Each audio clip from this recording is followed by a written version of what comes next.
Morning everyone, my self Vishakha Negi, I teach in DDCP। तो आज हम MNS से रिलेटेड और MNS के सिलेबस से रिलेटेड एक ब्रीफ इंट्रोडक्शन मैं आपको देना चाहती हूँ। MNS मतलब मिलिट्री नर्सिंग सर्विसेज। तो as you all know that सबसे पहले तो इसमें ओनली फीमेल्स अप्लाई कर सकती हैं जिनकी एज लिमिट 17 to 25 ईयर्स हो। मतलब अगर कोई 12th अपियरिंग है, जिनके बोर्ड्स चल रहे हों, तो वो भी इसका एग्ज़ाम कर सकती हैं। ठीक है, तो इसका जो नंबर ऑफ़ क्वेश्चंस होते हैं ये 150 क्वेश्चंस आते हैं, जिसकी टाइम ड्यूरेशन होती है 1.5 आवर, इट मीन्स 30 मिनट्स। तो ये जो 150 क्वेश्चंस हैं ये 50-50 के स्लॉट्स में डिवाइडेड होते हैं।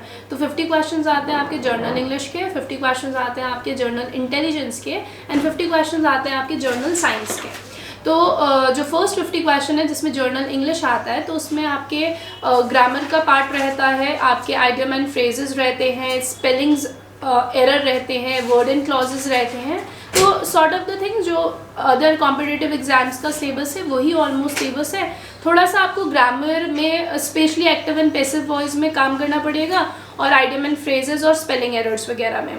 इसके बाद आपके पास नेक्स्ट 50 क्वेश्चंस जो आते हैं वो जर्नल साइंस के आते हैं। अगर हम जर्नल साइंस में बात करें तो जर्नल साइंस में आपके पास आएगा फिजिक्स, केमिस्ट्री एंड बायोलॉजी। तो अगर हम सबसे पहले बात कर रहे हैं बायोलॉजी की, तो बायोलॉजी में सिलेबस आपका जो भी PCB का रहेगा वो अप टू 12th क्लास तक का रहेगा। तो जो बायोलॉजी का अप टू 12th क्लास का सिलेबस है उसमें आपका आ जाएगा सेल यूनिट्स आ जाएगा, आपका रिप्रोडक्शन आ जाएगा, आपका प्लांट साइकोलॉजी आ जाएगा, उसके बाद आपकी biological classification and so on. तो उसमें जो सबसे ज़्यादा आपको ध्यान देना है वो है बायोटेक्नोलॉजी में। ठीक है, बायोटेक्नोलॉजी, सेल यूनिट हो गया, and reproduction and human psychology and all, इसमें आपको कुछ खास ध्यान देना है। तो अगर आपने 11th एंड 12th में बायो अच्छे से पढ़ी है तो आपको टेंशन की ज़रूरत नहीं है, आप अच्छे से इसका एग्जामिनेशन कर लेंगे क्लियर, पर थोड़ा सा प्रिपरेशन एक्स्ट्रा करनी पड़ेगी। फिर अगर हम बात कर रहे हैं केमिस्ट्री की, तो केमिस्ट्री में जो आपका आएगा वो भी अप टू 12th क्लास ही आएगा, कुछ अलग नहीं आएगा। तो अप टू 12th क्लास में आपके पास सबसे पहले आ जाएगा पीरियोडिक टेबल। तो पीरियोडिक टेबल में SPDF ब्लॉक्स हो गए, आपके कंपाउंड्स हो गए, सबसे इंपॉर्टेंट इसमें है हाइड्रोजन। हाइड्रोजन से रिलेटेड जितने भी कॉन्सेप्ट हैं, चाहे वो बॉन्डिंग हो या उनके आइसोटोप्स हो एंड सो ऑन, वो आपको थोड़ा सा प्रिपरेशन करनी पड़ेगी। फिर अब आप कंपाउंड पढ़ेंगे तो केमिकल बॉन्डिंग वगैरह भी आपको देखना पड़ेगा। इसमें फिर आपका स्टेट्स ऑफ मैटर भी आता है, for example solid, liquid and gases, पर इन जर्नल ही होता है। बहुत डेप्थ नॉलेज की आपको रिक्वायरमेंट नहीं है।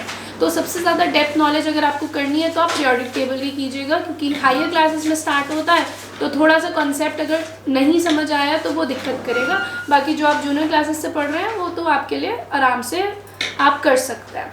तो अगर हम इसमें बात करें तो ऑर्गेनिक केमिस्ट्री आपको देखनी पड़ेगी। ठीक है, इनऑर्गेनिक केमिस्ट्री भी आता है, ऑर्गेनिक भी आता है। हम ये नहीं कह सकते कि ऑर्गेनिक नहीं आता, तो आपको कार्बन वगैरह थोड़ा बहुत आइडिया लेना पड़ेगा। तो अप टू 12th क्लास अगर आपने पढ़ रखा है तो it will work for you all. तो अगर इसके बाद हम देखें, इसके बाद आपके जो नेक्स्ट क्वेश्चन जनरल साइंस में आता है वो फिजिक्स से आते हैं। तो अगेन फिजिक्स भी अप टू 12th क्लास का ही आता है। इसमें आपका लॉज एंड मोशन आ जाएगा। अगर हम बात कर रहे हैं, इसके बाद लॉज एंड मोशन के बाद आपके पास ऑप्टिक्स आ जाएगा। ऑप्टिक्स के बाद आपके पास मेजरमेंट यूनिट, ये सब चीज़ें आती हैं। ठीक है, अगर हम बात करें ग्रेविटेशन एंड स्ट्रेट लाइन, तो स्ट्रेट लाइन काइनेमैटिक्स वगैरह में आ जाती है, एंड करंट इलेक्ट्रिसिटी। पर जो सबसे इंपॉर्टेंट है वो आपका सेमीकंडक्टर्स है। सेमीकंडक्टर्स हो गया, लॉज एंड मोशन हो गया, ऑप्टिक्स हो गया, मूविंग चार्ज हो गया। तो अप टू 12th क्लास का थोड़ा थोड़ा अगर आपको आइडिया है तो भी फिजिक्स भी आराम से आपका हो जाएगा।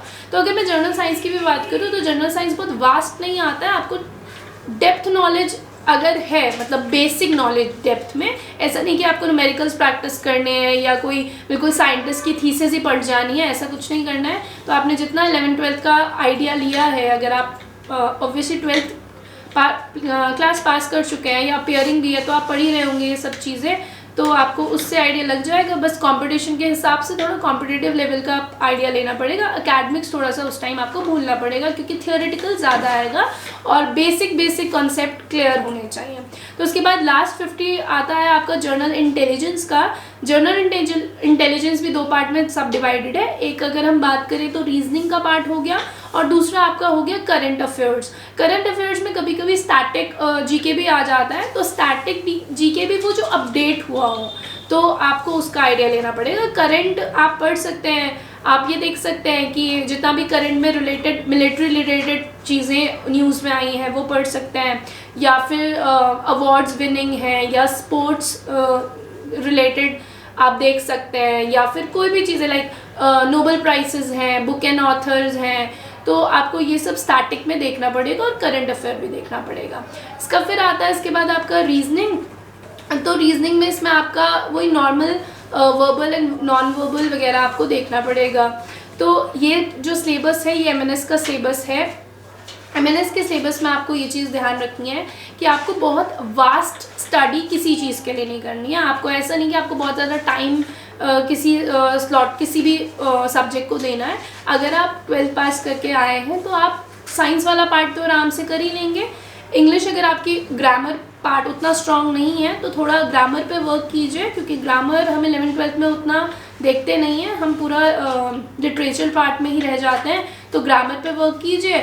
अगर आप करंट से डेली बेसिस में इन्वॉल्व होते हैं तो वेल एंड गुड, अगर नहीं होते हैं तो आपको करंट पे काम करना पड़ेगा और रीजनिंग में भी। तो आपको जो मेन काम है वो जर्नल इंटेलिजेंस और जर्नल इंग्लिश के लिए करना है। अगर आप 12th अपेयर कर चुके हैं तो जर्नल साइंस आपका उसी में हो जाएगा, अगर आपने अच्छे से पढ़ाई की है तो जैसे ही आपको एग्ज़ाम वगैरह के बारे में कोई भी आइडिया लगता है कब होने वाले हैं and sort of the things, तो आप अप्लाई कर सकते हैं। पर अगेन याद रखिएगा, ओनली फीमेल्स आप अप्लाई कर सकती हैं 17 to 25 ईयर्स की। और इसमें एक और क्राइटेरिया है कि आपके 12th के जो बोर्ड के मार्क्स होंगे वो 50% अबव होने चाहिए, एंड प्लस उसमें इंग्लिश में भी आपके 50% एंड अबव होने चाहिए, अदरवाइज़ आप अप्लाई नहीं कर सकते हैं।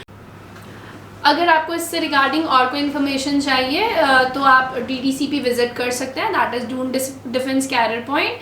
और अगर आप लोग इंटरेस्टेड हैं या आप में से कोई भी अप्लाई कर रहा है तो आप यहाँ पर MNS के बैच भी ज्वाइन कर सकते हैं, जो फर्दर जल्दी से जल्द स्टार्ट होने वाले हैं और कुछ चल ही भी रहे हैं।